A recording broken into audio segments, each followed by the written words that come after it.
원탁의 기자들 K 함께합니다. KBS 김준범, 서영민, 석민수 기자 함께합니다. 안녕하세요. 안녕하세요. 안녕하세요. 진짜 딱 3주 남았네요. 21일. 네. 너무 짧습니다. 정말 긴박하게 흘러가는데 시간도 짧고, 그래서 어떻게 보면 우리 청취자 여러분들도 대선 후보들의 공약을 들어볼 시간도 좀 촉박하실 것 같아요. 그렇죠. 기자 여러분들도 좀 보고 계시죠. 10대 공약이 일제 이제 발표가 됐습니다. 중앙선거관리위원회 그 공약 누리집 홈페이지에도 이제 다 등록이 됐고, 우선은 기자분들이 쭉 보셨을 때 어떤 느낌이 들었는지 총평부터 좀 간단하게 들어볼까요? 가장 시간이 많았던 사람은 이재명 후보 같다. 그러니까 시간이 많았고 준비를 많이 시간이. 했고 그래서 공약 내용이 이재명의 생각을 충분히 담고 있다. 가장 없었을 사람은 김문수 후보다. 실제로 당에서 마련한 공약에 본인이 생각하는 GTX 등의 일부를 포함한 것이 지금 현재 나온 10대 공약이기 때문에 좀 더 앞으로 좀 더 살펴봐야 한다 하는 생각이 들었고요. 준비한 시간의 측면에서는 그랬는데, 다른 한 측면에서는 이재명은 역시 뭐 가운데로 왔다 그러지만 조금 진보적인 공약을 내고 있고, 김문수 후보와 이준석 후보는 조금 다른 것 같아요. 김문수 후보는 우리나라 정통 보수들이 잘 내놓는 우리나라 보수 유권자를 향한 정책이고, 이준석 후보는 명확한 타겟층이 있습니다. 보면 젊은 층, 그리고 아무래도 좀 남성층이라고 읽혀지는 타겟 그 구독자라고 해야 됩니까? 뭐 유권자라고 해야 할까요? 이분들을 향해 있다라는 생각이 들었습니다. 이게 10대 공약은 이제 의무적으로 대선 후보로 등록하면 10대 공약을 의무적으로 이제 제시를 해야 되고요. 네. 저도 그 페이지 보고 있는데 중앙선관위 정책 공약 마당에 가면은 아주 보기 편리하게 되어 있습니다. 후보가 7명이니까 70개의 공약이 올라와 있는데, 그냥 그 포털에 공약 마당 이렇게 검색해도 그 사이트가 나오죠. 뭐 관심 있으신 분들은 한번 직접 보시는 게 가장 좋을 것 같고요. 일단 첫 제 인상은 이게 말이 10대 공약이지 하나씩 눌러보면은 예를 들면 이런 겁니다. 이재명 후보의 10대 공약 1번이 세계를 선도하는 경제 강국을 만들겠습니다. 또 균형을 맞춰야 되니까 김문수 후보도 1번이 자유주도 성장, 기업하기 좋은 나라, 이런 식에서 되게 추상적이에요. 네. 아니 어떻게 해야 기업하기 좋은 나라가 되는 거지? 어떻게 해야 경제 강국이 되는 거지? 궁금하잖아요. 네. 들어가 보면은 그 각 항목 밑에 한 30개씩 적어놨어요. 네. 그러니까 말이 좋아 10대 공약이지 공약이 한 200개, 300개 돼요. 굉장히 많죠. 그래서 이게 약간 그 10대 공약을 선별해서 유권자들에게 너희가 하려는 핵심적인 정책이 무엇이냐라는 정책의 취지를 약간 훼손시키는 방식이어서 좀 불친절하다라는 생각이 좀 많이 들고요. 읽어보면은 다 좋은 얘기입니다. 이 약속만 다 지키면 우리나라는 세계 1강이 될 것 같은 정말 어떤 애국심이 드는 그런 공약들인데 과연 지킬 수 있을까, 이런 생각들 좀 들고, 뭐 그러게 일단은 총평입니다. 제 개인적인 느낌은. 네. 성민수 기자는요. 조기 대선이라는 점에서 2017년 대선이랑 그 19대 대선과 아주 비슷한 점이 많잖아요. 네. 그럼에도 불구하고 그때 이제 그 이재명 후보만 따로 떼서 본다면 아까 서영민 기자가 얘기한 대로 준비할 시간이 제일 많았는데, 그때 당시에 문재인 그 후보의 공약을 보면 이제 굉장히 논란거리가 됐고 두고두고 이제 성패를 갖고 말이 많았던 소득주도 성장, 이런 경제 정책의 뜰을 바꾸는 좀 큰 덩어리의 문제 의식과 고민과 방안이 담겨 있었는데, 그렇게까지 큰 변화는 여기 공약집상으로는 없다. 뭔가 이제 막 논쟁거리가 될 만한 기존의 방향에서 확 돌아서는 것들은 보이질 않죠. 네. 그리고 개인적으로 좀 유심히 본 거는, 과연 그러면 이제 문재인 정부의 탈원전과 그다음에 윤석열 정부의 원전으로의 회귀, 그다음에 탈탈 원전이라고 했죠. 그러면 이번엔 탈탈탈 원전이 있을 것인가, 그걸 좀 눈여겨봤는데 그런 대목은 없었습니다. 말씀하신 것처럼 논란이 되는 부분은 또 좀 피해가지 않았나, 그런 생각도 좀 들었고요. 어떻게 보면은 쓸데없이 정쟁화되면서 정책이 그 프레임 속에 묻혀버릴 그런 염려는 과거보다는 그래도 조금 덜하지 않을까라는 생각도 좀 하게 되는데요. 하나하나 좀 더 디테일하게 들어가 볼게요. 그 상징적인 공약, 어떻게 보면 이제 핵심 1호 공약이 그런 것 아닙니까? 어떤 게 있을까요? 새 후보에게. 일단 이재명, 김문수, 이준석 후보의 1호 공약을 보면은 일단 이재명, 김문수 후보는 1호 공약이 다 경제 쪽입니다. 경제. 그러니까 이재명 후보는 경제 강국, 조금 구체적으로 말하면 AI 경제 강국을 키워드로 내세웠고요. 네. 뭐 AI 키우기 위해서 뭐 민간 투자 100조 원을 이끌겠다. 각종 데이터 센터를 만들겠다. 각종 고성능 GPU를 최대한 국가가 확보하겠다. 뭐 우리가 항상 늘 필요하다고 했던 네. 그런 것들을 1번으로 내세웠습니다. 그리고 김문수 후보 같은 경우는 아까도 말씀드렸지만 기업하기 좋은 나라. 기업하기 좋은 나라 하면 당연히 보수 정부의 캐치프레이즈상 세금 감면, 그리고 투자 활성화, 그걸 통한 고용 창출. 그러니까 우리 보수 정당이 늘 내세우는 거를 1번으로 내세웠고, 제 개인적으로 약간 관심이 의외다라는 생각이 들었던 거는 이준석 후보의 1번 공약이에요. 그러니까 예. 경제라기보다는 행정의 1호 공약을 내세웠는데, 쉽게 얘기해서 정부 부처 개혁, 정부 효율화. 그러니까 지금이 19개 정부 부처가 있는데 13개 부처로 줄이겠다. 예를 들면 지금 교육부와 과학기술부가 있는데 이걸 합쳐서 교육과학부로 만들겠다. 통일부를 없애고 외교 통일부로 합치겠다. 뭐 이런 식들이어서, 아니 뭐 정부 부처의 조직 개편은 늘 정권이 바뀔 때마다 있는 건데 네. 이걸 1호 공약으로 내세웠다는 게 저 개인적으로 약간 의외였습니다. 네. 저는 예. 거기에 대해서 제 나름의 해석이 있습니다. 네. 이준석 후보는 대한민국의 보수를 지향하지 않는 것 같습니다. 보면 이번에 미국의 대통령 트럼프 대통령과 일론 머스크를 떠올리게 하는 공약들입니다. 정부 부처를 효율화. 효율화하고 작게 만들고, 그리고 규제는 개혁하고. 그런데 여기에 대해서 사실 그 이준석 후보가 그 처음 그 연설을 한 장소 중에 하나가, 첫날 장소 중에 하나가 여수 화학 산단이에요. 네, 네. 국가 산단. 거기 가서 러스트벨트 얘기를 했어요. 그리고 그 첫날 바로 러스트벨트 얘기를 했고, 네. 그렇게 그런 그 산업 단지들을 가서 우리나라를 위한 산업을 리쇼어링 하겠다. 외국에 나갔다면 들어오기 쉽게 하겠다. 그리고 일자리를 만들겠다. 이런 종류의 얘기를 했습니다. 그래서 제가 보기에는 어떤 이 타겟이라고 할 만한 그 유권자는 일자리가 줄어들어서 거기에 대한 불만을 가지고 있는 사람, 그리고 연금 측면에서 봐도 연금도 신구 세대 연금을 분리하겠다는 공약을 내놨거든요. 그러니까 그 후세대, 지금 세대가 손해를 보고 있다면 그걸 반감시키는 공약, 이런 것들이 눈에 띄었습니다. 그렇죠. 그래도 이준석 후보 같은 경우에는 어찌됐든 간에 정부 부처와 위원회를 이제 통합해서 중복된 예산을 절감하겠다라고 이야기를 했는데, 이게 또 미국식으로 공무원을 대거 감축한다라는 신호인지, 이거는 나중에 기회가 되는 조금 더 구체적으로 좀 여쭤보고 싶고요. 또 하나가 앞에서도 이거 하나 먼저 좀 포인트를 짚어야겠네요. 보수 정당 후보도 그렇고 진보 정당 후보도 그렇고 공통되게 성장을 첫 번째 포인트로 꼽더라고요. 예. 예전에는 왜 이제 좌우에 따라서 성장이 먼저냐 복지가 먼저냐 이걸로 가장 먼저 싸우고 들어가지 않았습니까? 근데 이번에는 이견이 없습니다. 이번에는 성장이냐 분배냐 이 갈등, 이 논쟁 구도는 안 짜여질 것 같아요. 그리고 이거는 이재명 후보의 의도적인 선택이라고 저는 해석합니다. 그러니까 상대적으로 진보적인 게 당연히 민주당이니까 국민의힘보다 당연히 상대적으로 분배를 앞세워야 될 것 같은데, 네. 그러니까 1호 공약도 경제 강국 AI 내세웠던 말씀드렸잖아요.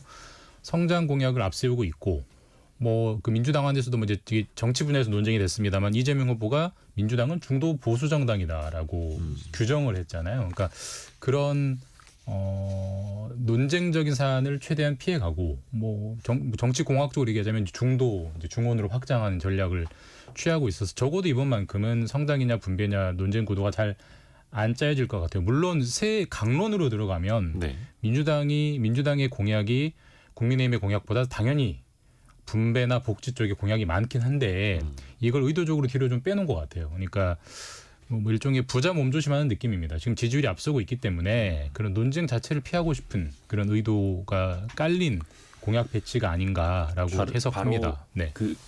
네. 대표적인 부분이 이재명의 공약인데 기본이 어디로 갔느냐라고 물어볼 수 있습니다. 기본자가 잘 안 보이죠. 네, 원래 지난번 대선 때는 기억하시는지 모르겠지만 기본이 캐치프레이즈였습니다. 뭐 기본소득, 기본 노동권, 기본 이랬는데 지금 여기 일단 10대 제목에는 기본이라는 글자가 없습니다.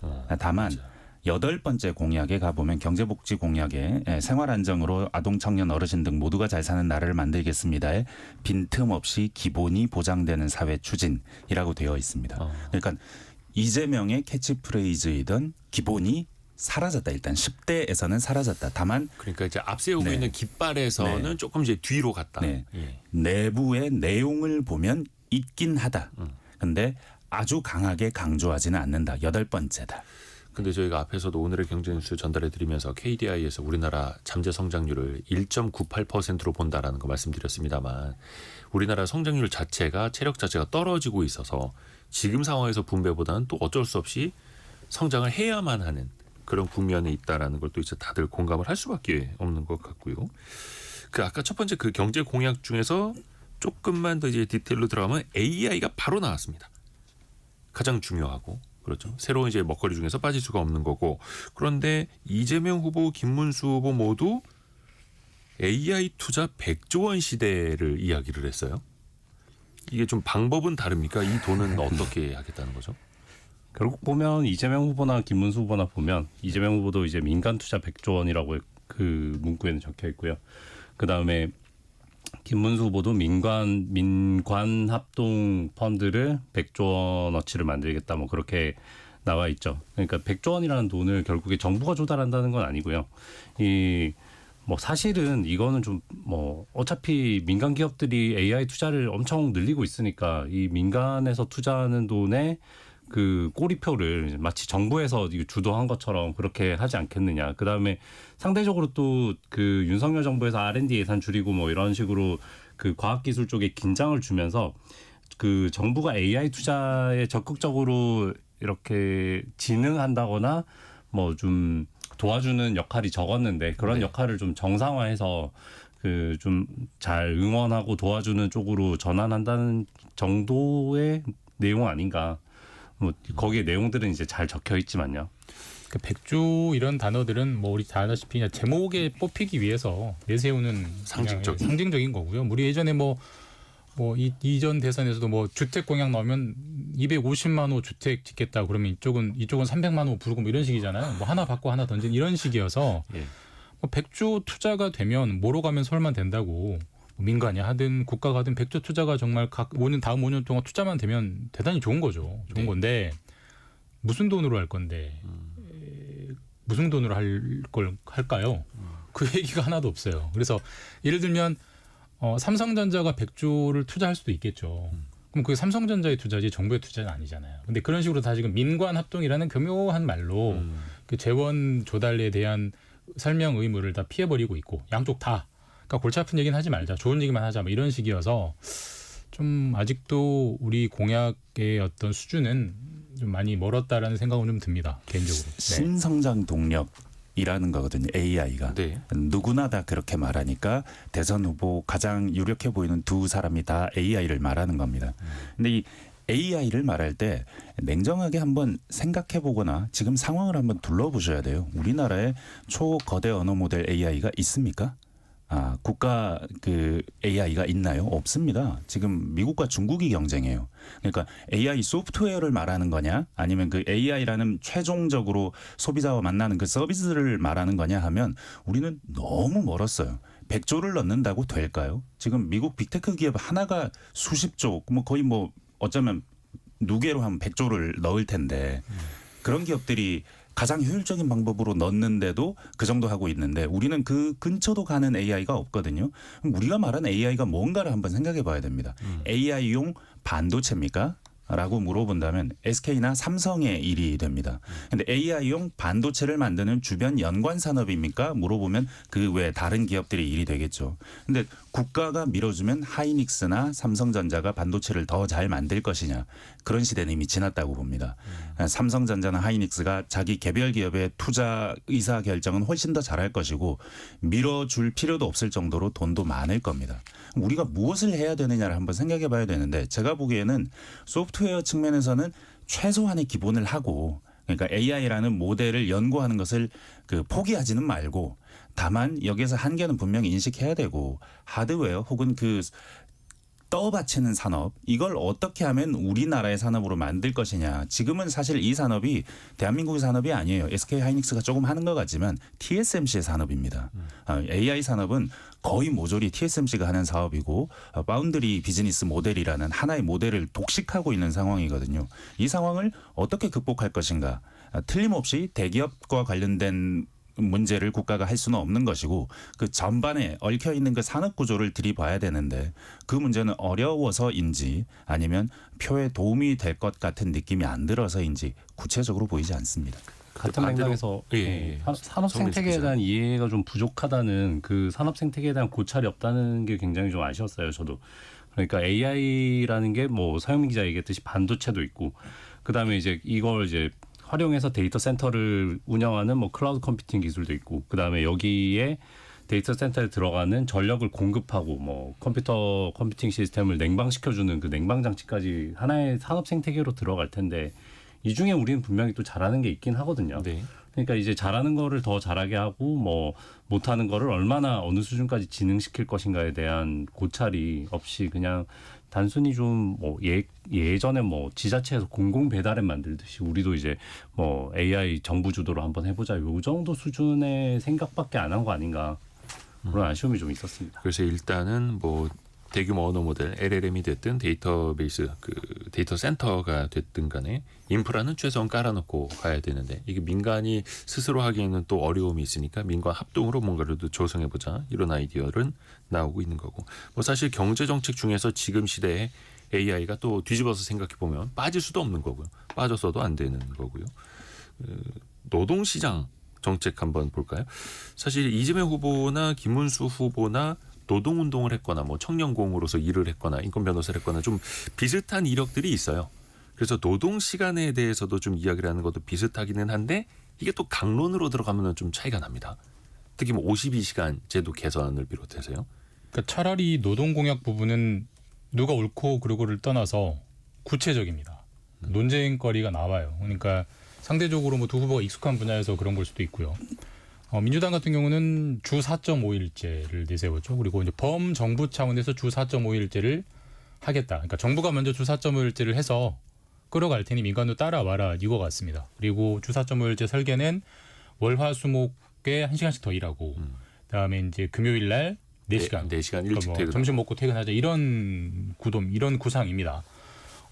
그리고 김문수 후보 같은 경우는 반대로 이제 주 52시간제를 노사 합의로 개선하겠다. 그러니까 주 52시간 이상도 일할 수 있게 노사 합의를 전제로 하고 있습니다만은 일할 수 있게 바꾸겠다라는 데 방점을 두고 있기 때문에 큰 틀에서는 뭐 국민의힘도 당연히 노동시간 단축이라든지 근로환경 개선을 부정하지는 않지만 그래도 일할 때는 일하게 해줘야 된다라는 게 국민의힘 쪽에 방점이 찍혀 있고 민주당 쪽은 기본적으로 우리가 워라밸을 더 가야 된다. 그러니까 그 일을 좀 줄여야 된다. 그리고 이어갈 시간을 확보해줘야 된다. 이쪽에 방점이 가 있기 때문에 우리 뭐 최근에 그 삼성 반도체가 잘 안 나가는 게 주 52시간 때문이냐 아니냐 이것 때문에 논쟁이 있었잖아요. 그런 것처럼 좀 구체적인 논쟁이 나올 수 있는 지점은 노동 공약인 것 같습니다. 네. 그 52시간 제도를 좀 개선해야 한다. 얼마 전에 이재명 후보도 잠깐 이야기를 했습니다만 운만 띄워놓고 그냥 유지하는 걸로 좀 말을 좀 돌리기는 했었고요. 이 부분도 나중에 이제 대선 후보 토론에서 아마 치열하게 맞부딪힐 그런 분야이기도 합니다. 또 하나가 김문수 후보 같은 경우에는 감세 정책을 공약으로 이야기를 하고 있습니다. 기업도 그렇고 중산층에 대한 감세 이야기도 있더라고요. 근데 이거는 아까 제가 그 상장이냐 분배냐가 상대적으로 논쟁이 덜 될 거라고 제가 보는 게 당연히 국민의힘은 보수 정당이니까 감세를 내세울 걸로 예상됐고 실제로 내세웠어요. 늘 하듯이.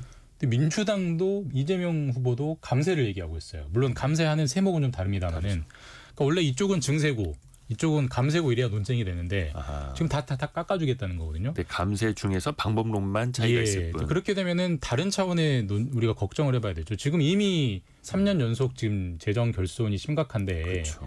그게 윤석열 정부의 실책이건 뭐 경기가 안 좋아서건 간에 근데 여기서 더 깎아주면은 뭐 어떻게 할 거냐라는 비판이 나올 수밖에 없어요. 근데 양쪽 다 지금 감세를 얘기하고 있고 논리는 똑같습니다. 감세를 하면 민간에 돈이 많아져서 돈이 잘 돌아가지고 결국은 세수가 늘어날 거다라는 거의 지금 현실에서 다 지금 부정되고 있는 명제를 또 가지고 왔기 때문에 양쪽 후보 다 이건 결국 아까 서영민 기자 말처럼 그냥 골치 아픈 얘기 하지 말고 표되는 얘기만 하자 이런 식으로 보여요. 그래서 좀 이건 개인적으로 되게 좀 안타깝고 비판적으로 봐야 되는 부분 아닌가 싶습니다. 네. 또 감세를 근데 긍정적으로 보는 측면도 있습니다. 뭐 예를 들어서 수십 년간 근로소득의 과세 표준이 이제 그대로 동결이 돼 있었었는데 그걸 실질적으로 올려서 왜냐하면 이제 근로소득이 더 빠르게 늘어난 측면이 있기 때문에 이거를 좀 부담을 줄여주자 현실화하자라는 이야기도 있는 게 또 사실이고 혹시 다른 분들은 이번 감세 정책에 대해서는 의견이 어떠신지? 저는 뭐 그 이재명 후보와 김문수 후보의 감세 정책은 그 김준범 기자가 정리해 준 대로 크게 이제 문제되지 않는 선에서 그냥 얘기를 꺼낸 것 같고요. 그 한 가지 눈에 띄는 거는 이제 이준석 후보가 네. 그 법인세를 그 지방으로 지자체 몫으로 많이 돌리겠다. 지금은 교부세가 이제 그 전체 세 10분의 1을 더 지방세로 물리잖아요. 네. 근데 이걸 이제 그 지방 몫으로 많이 돌리고 지방한테 이걸 법인세율을 얼마로 할 건지 자율권도 주겠다. 그러니까 법인세 중에 한 30%를 각 지자체가 알아서 결정하게 하자. 네. 그러니까 우리는 30%안 받겠습니다. 우리 지역으로 오세요. 이런 식으로도 경쟁을 붙이자라는 거죠.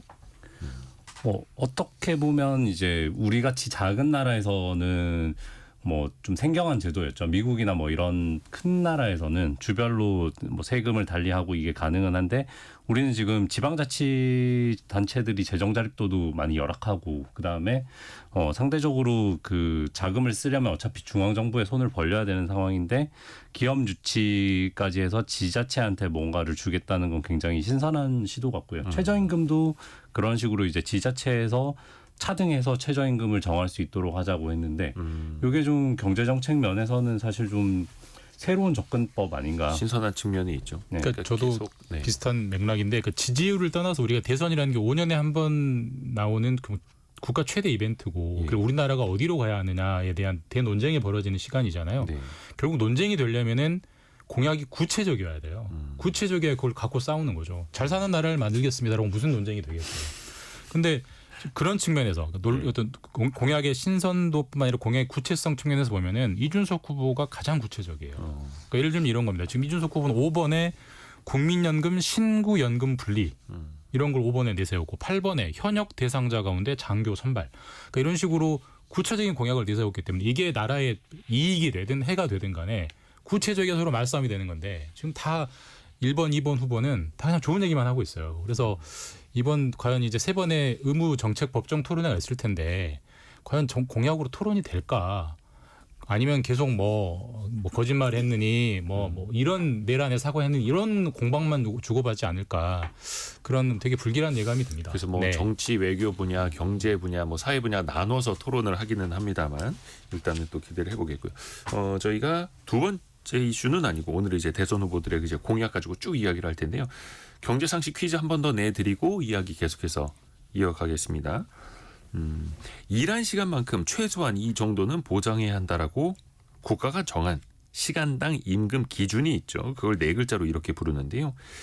근로자의 생계를 보호하고 기본 질서를 또 지키기 위함이죠. 지난해에는 9,860원이었는데 이조차도 못 받은 사람이 276만 명에 달했다라고 합니다. 올해 기준으로는 1030원인데 이조차도 못 받으시는 분들이 7936님 나이가 50 넘어서 276만 명 중에 한 명이 되었네요. 이렇게 보내주셨고요. 이거를 계속해서 올린다라고 해서 또 현장에서는 다 따를 수 있느냐 이것도 한 번쯤은 생각해 볼 필요가 있겠죠. 7656님은 좀 더 올려야 합니다. 이런 의견을 또 주시기도 했고요. 5577님은 임금님 중에서 가장 가난한 임금님이 이 임금이라고 아재 개그로 많이 쓰는 이야기이기는 한데요. 0108님 계속 답을 보내도 당첨이 안 돼요. 정답 기본수당 이렇게 오답을 보내주고 당첨이 안 되신 다음에 0108님께는 다시 한번 또 기회를 드리겠습니다. 여러분이 생각하시는 그 정답 네 글자 현재 1030원 시간당 1030원인 이것 짧은 문자 50원 긴 문자 100원이 드는 샵 9730이나 KBS 콩으로 보내주시면 됩니다.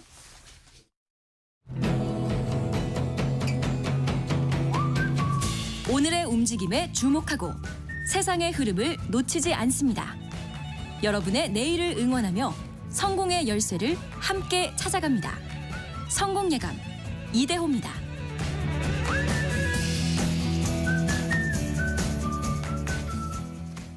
대선을 딱 3주 앞둔 시점에서 대선 후보들의 10대 공약 우리가 좀 비교를 해보고 있는데요.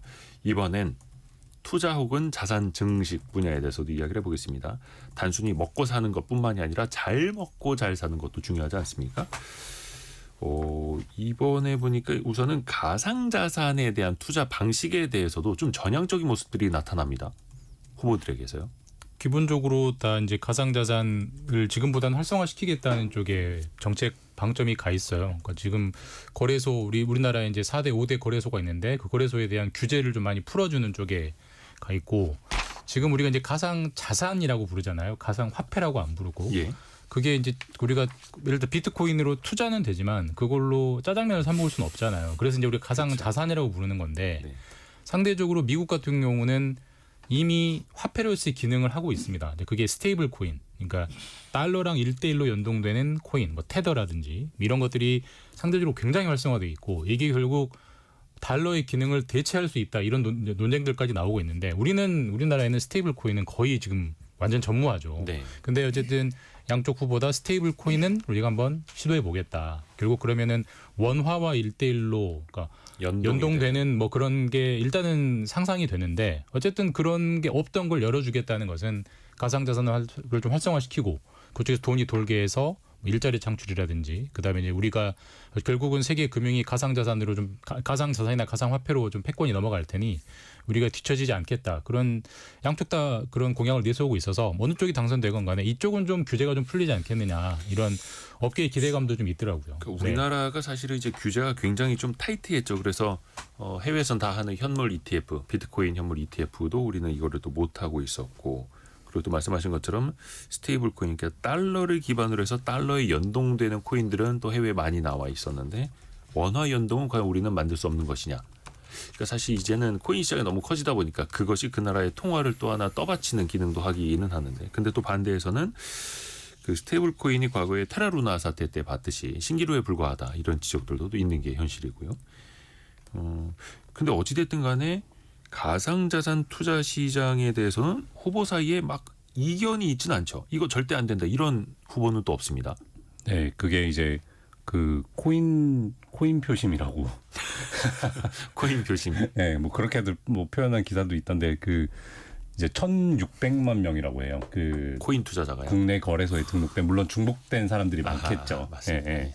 그 표심을 좀 의식을 하는 거고 그에 대해서 고민을 크게 안 한 것처럼 비치기도 하는데, 이제 그 궁극적으로는 논쟁이 그렇게 갈 것 같아요. 이 가상 자산을 거래하는 거래소를 우리가 금융사로, 금융 플랫폼으로 인정을 할 것이냐 말 것이냐.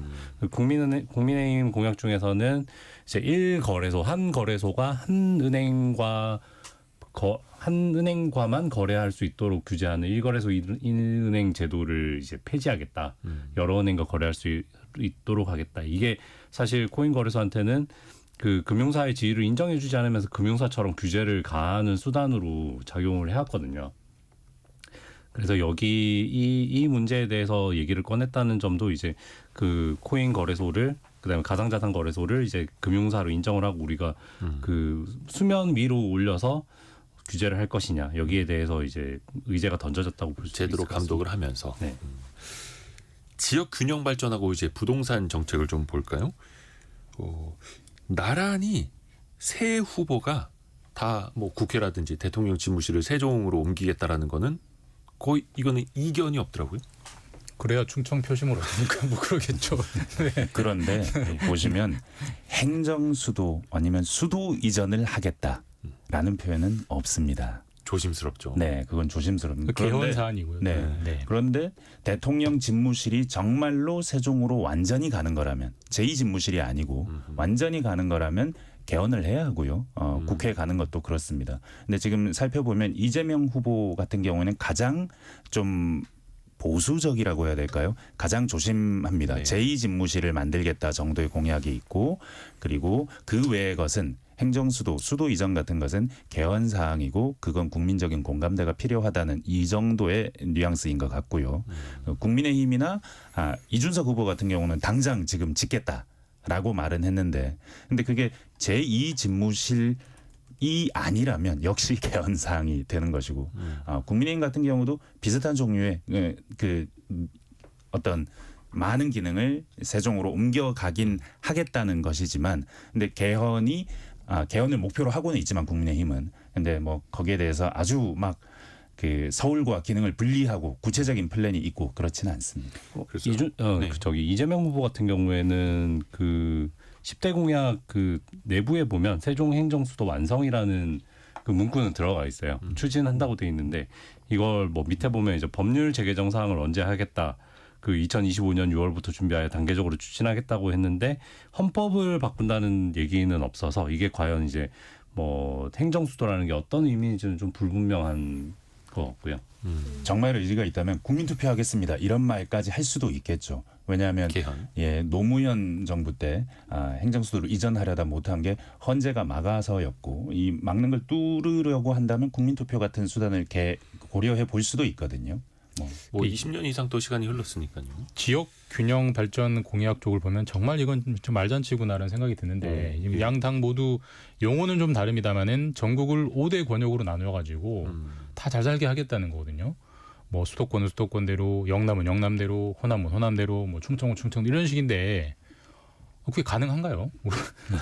진짜 가능한가요? 그게 나눠서 거대 광역권으로 예. 묶으면 더 잘 되느냐. 그러니까 여기도 잘해주고 저기도 잘해주겠다는 건데 결국 자원은 한정되는데 그걸 어느 쪽으로 효율적으로 집중을 해야 되는 게 현실적인 나라 운영인 건데 너도 잘해주고 여기도 잘해줄게 이런 식의 그냥 말잔치여서 좀 굉장히 이거는 좀 실망스러운 거고 저희가 아까 한 가지 그 사실 잘못 말씀드린 게 좀 바로 잡아야 될 것 같은데 그 주 4.5일제 같은 경우는 네. 국민의힘이 월요일부터 목요일까지 1시간씩 더 일하고 금요일 날 4시간 일찍 퇴근하는 그러니까 총량 근무 시간은 그대로 유지하는 주 4.5일제고 그게 국민의힘 쪽이고. 예, 민주당은 주 4.5일제인데 월요일부터 목요일까지 1시간 더 일하는 건 없고 그냥 금요일 날 0.5를 줄이자. 그리고 궁극적으로는 근로시간 단축을 지향하는 주 4.5일제고 그거를 정부가 먼저 할 테니 기업들이 따라와라. 이게 이제 민주당의 설계고. 네. 그건 제가 착각해가지고 잘못 말씀드렸습니다. 감사합니다. 좀 전에 뭐 김준범 기자는 그 지역 균형 발전과 관련해서 뭐 쓸모 있는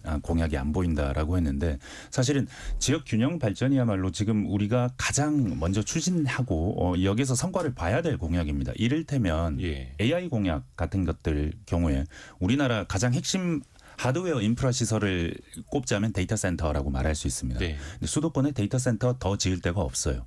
거의 수도권에 몰려 있죠. 그리고 지금 더 지을 땅도 없고 전기도 없어요. 그리고 정말로 큰 메가급의 데이터 센터를 지으려면 불가능합니다. 네이버 같은 경우는 춘천이나 세종 정도로 내려가 있는데 근데 지방으로 내려갈 수가 없어요. 지금 에너지 자체는 지방에 많습니다. 그리고 전라도에서는 지금 태양광이나 재생에너지를 많이 하기 때문에 여기서 데이터 센터를 지으면 된다라고 하지만 근데 현실적으로 보면 그 데이터 다운로드 속도, 뭐 인터넷 속도 같은 걸 보면요, 서울과 지역의 속도가 달라요. 경쟁력이 다르다는 얘기입니다. 그리고 인제도 그 태양광이 많은 지역으로 데이터 센터를 가고 그리고 거기에 연관 인재가 가게 만든다.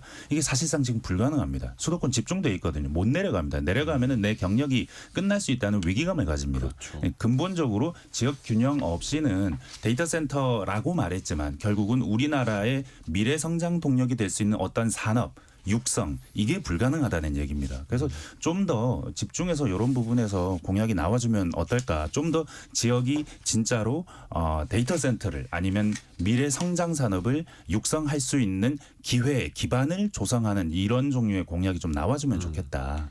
거의 시간이 다 됐는데 짧게 뭐 김준범 기자나 성민수 기자도 좀 아쉬운 정책이나 이런 거 있었으면 좋겠다. 얼마 전에 그 외국 유튜버죠. 제가 채널 이름 기억 안 나는데 사우스 코리아 이즈 오버라는 영상이 한국이 있었잖아요. 녹아내리고 있다. 한국은 네. 끝났다. 네. 거기에 나오는 인구 문제, 그다음에 뭐 방금도 우리가 얘기했지만 지방 소멸 문제. 뭐 어떤 지방은 지금 지방 터미널 버스 터미널이 없어져서 뭐 외부로 나오려면 자가밖에 방법이 없는 이런 상황이고 이게 지금 현 시점에서 우리나라의 가장 큰 문제들이고 또 뭐 정년 연장도 있고 다양한 갈등을 일으킬 수는 있지만 해결을 해야 되는 문제들이 많은데 대선이라는 가장 큰 정책의 그 판에서 그런 얘기가 전혀 나오지 않은 것 같고 제대로 된 대책이 나오지 않은 것 같아서 좀 아쉬움은 있습니다. 지역 균형 발전 측면에서 김준범 기자 이야기는 다음 주에 듣는 네. 걸로. 시간이 벌써 다 됐습니다. KBS 서영민, 김준범, 석민수 기자였습니다. 고맙습니다. 감사합니다. 저희가 2부에서는요 창업 트렌드 시간으로 돌아오는데요. 팔아도